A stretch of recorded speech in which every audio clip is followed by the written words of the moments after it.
Welcome to the top reaction. आज हम जिस वीडियो पे रिएक्ट करने वाले हैं उसका नाम see what is the NASA searching for deep sea, और ये बताए हैं गौरव ठाकुर जी। इनका चैनल का नाम है get set fly science by Gaurav Thakur.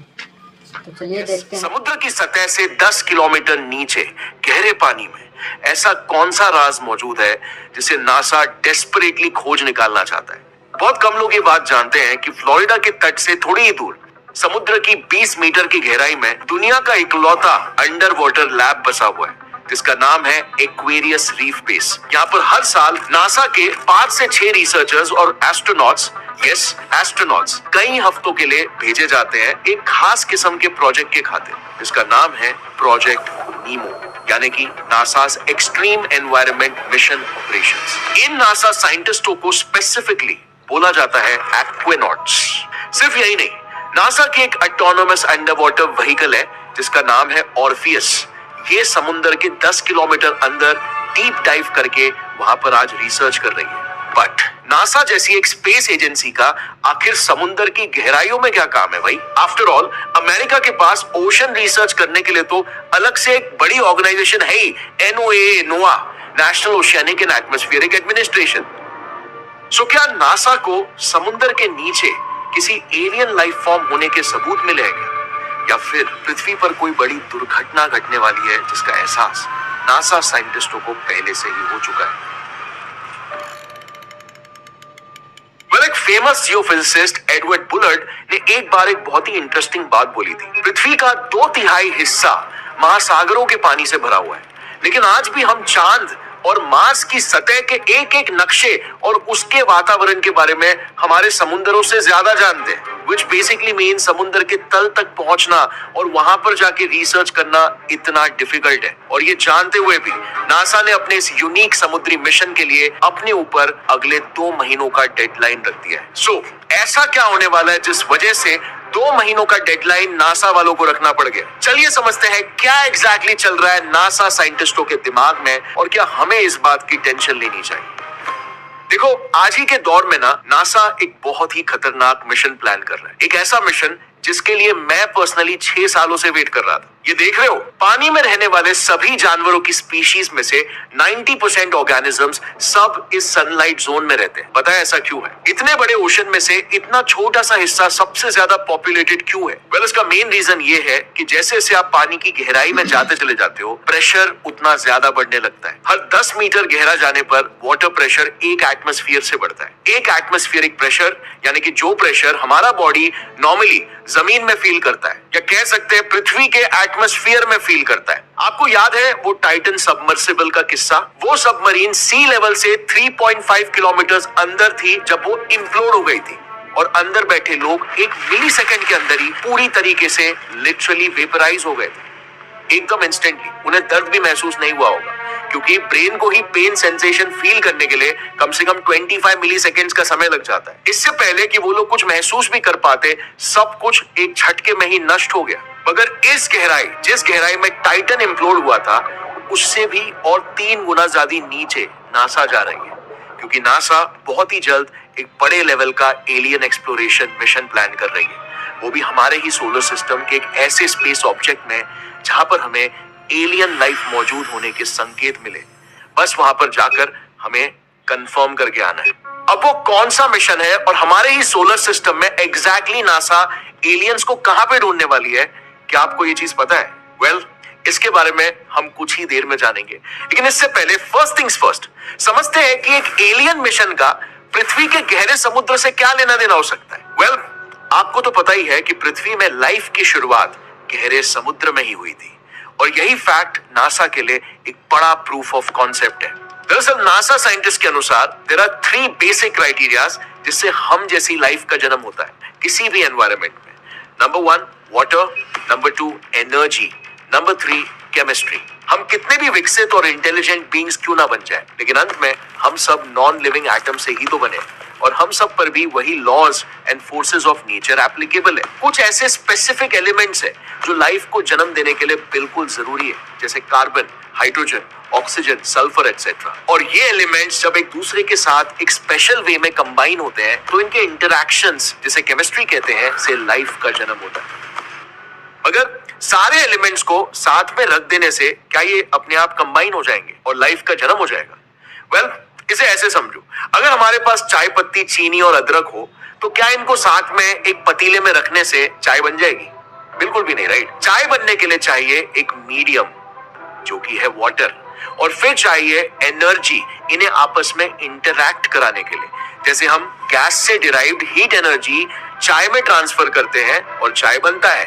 अब पृथ्वी के शुरुआती दिनों में इन एलिमेंट्स को भी एक स्पेसिफिक वे में कंबाइन होने के लिए वाटर और एनर्जी की जरूरत थी, जो कि उस वक्त हमारे समुद्रों में मौजूद थी। मे भी आपको सवाल ये आए कि एनर्जी डीप ओशन में कहां से मिल सकती है? समुद्र के गहरे अंधेरे कोनों तक तो सूरज की किरणें थोड़ी ना पहुंचती है, और पृथ्वी पर तो हर कोई लिविंग बीइंग सन पर ही तो प्राइमरीली डिपेंडेंट है फॉर एनर्जी, राइट? वेल, ये ना एक बहुत ही कॉमन मिसकंसेप्शन है कि हम जीव सनलाइट के बिना जी ही नहीं सकते। असल में हम एनर्जी के बिना जी नहीं सकते, और सनलाइट बाकी एनर्जी सोर्सेस में से बस सिर्फ एक सोर्स है।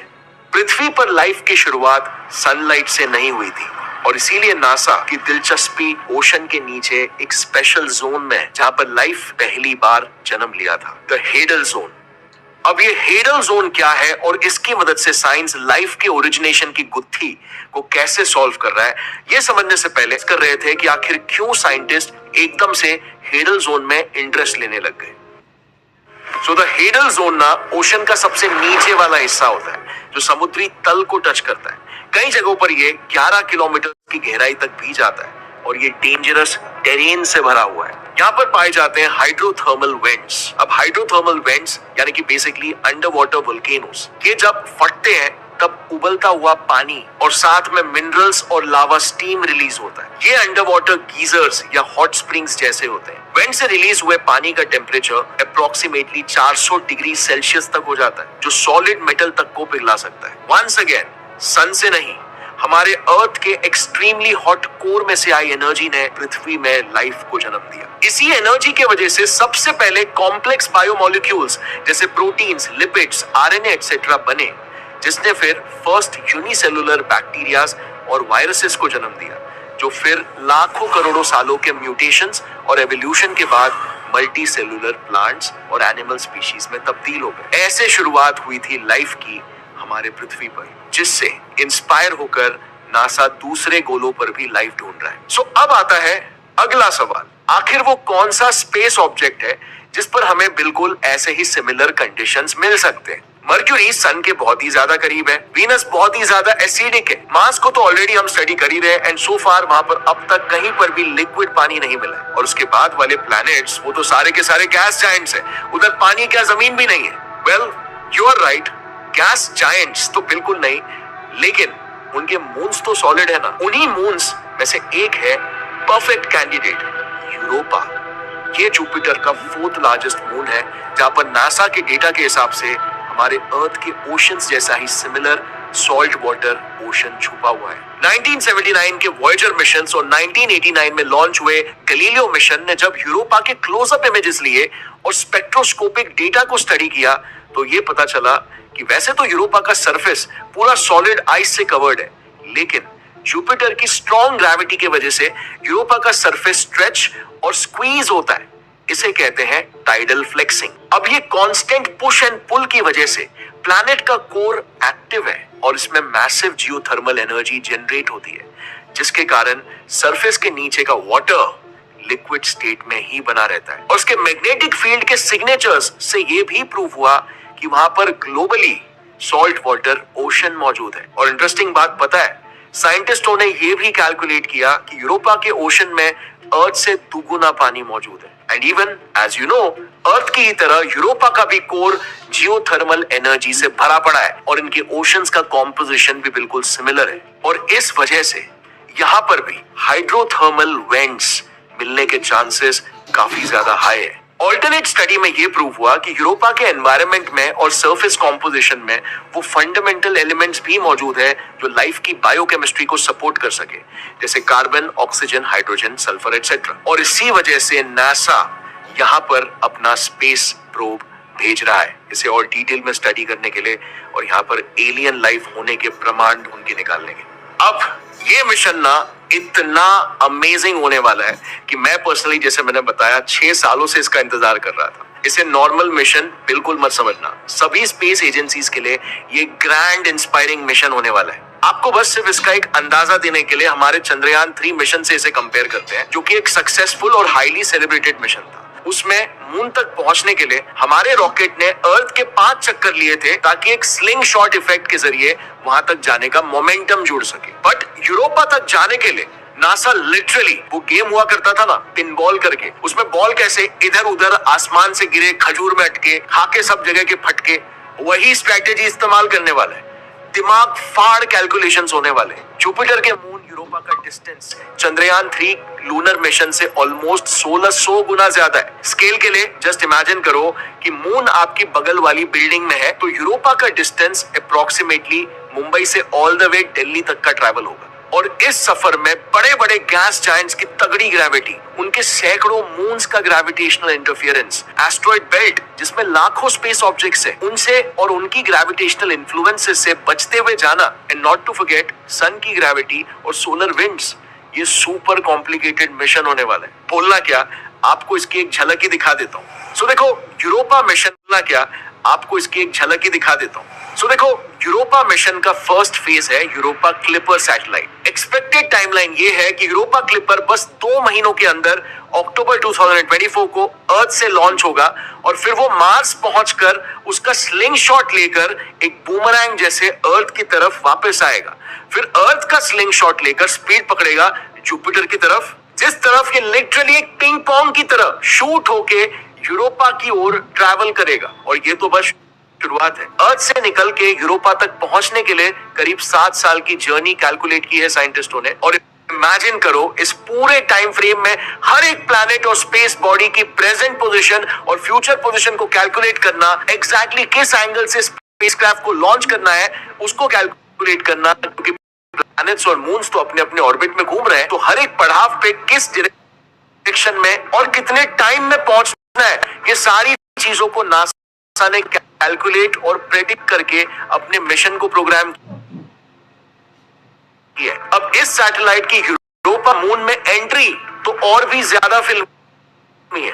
जुपिटर के करीब पहुंचने के बाद यूरोपा के ऑर्बिट में घुसने के लिए यूरोपा क्लिपर सैटेलाइट जुपिटर के गैलीलियन मून्स, जो कि जुपिटर के 4 सबसे बड़े मून्स हैं, उनके मल्टीपल फ्लाईबाइज करके यूरोपा के ऑर्बिट में घुसने वाला है। और इसीलिए मैं पर्सनली इतना एक्साइटेड हूं। अच्छा, जब 2031 में इसकी स्पेस जर्नी खत्म होगी ना, तो ये प्रोब यूरोपा पर वहां की सतह और एनवायरनमेंट को स्टडी करना स्टार्ट कर देगा, जिसके बाद वहां की gravity values, temperature readings, atmosphere, winds etcetera का डेटा ये अर्थ तक भेजेगा। और फिर इसके बाद जो ऑपरेशन होगा ना, वो किसी साई-फाई मूवी से लिटरली कम नहीं होने वाला है।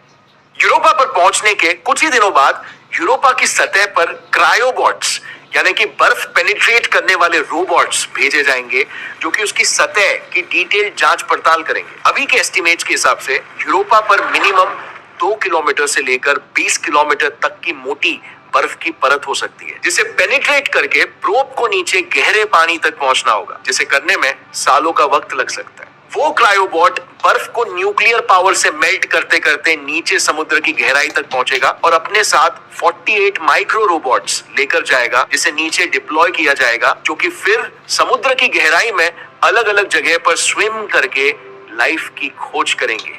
एकदम साई-फाई, राइट? और अगर लेट्स से हमें एलियन लाइफ मिल जाती है, तो उसकी बायोलॉजी आखिर कैसे होगी? जस्ट इमेजिन कैसा महसूस होगा अगर फाइनली हमें ये पता चल जाए कि हम इस ब्रह्मांड में अकेले नहीं हैं। काफी डीप और एक्साइटिंग थॉट है, राइट? आपके ओपिनियन में यूरोपा के डीप वाटर्स में लाइफ मिलने के क्या चांसेस है? क्या चांसेस है कि वहां पर एक एलियन लाइफ फॉर्म की खोज हो जाएगी इस मिशन के जरिए? इफ यू आस्क मी, जरा सोचना कि आज दुनिया भर के कितने ही स्पेस एजेंसीज मिलकर एलियन लाइफ को चलिए तो देख करते हैं। यह है गौरव ठाकुर जी, जो बहुत अच्छा ही डिटेल्ड वीडियो बनाए हैं, बहुत अच्छा। जो नासा डीप सी में सर्च कर रहा है, उसके ऊपर इन्होंने बहुत ही डिटेल्ड वीडियो बनाया है, बहुत अच्छा। Thanks for watching. Channel subscribe, like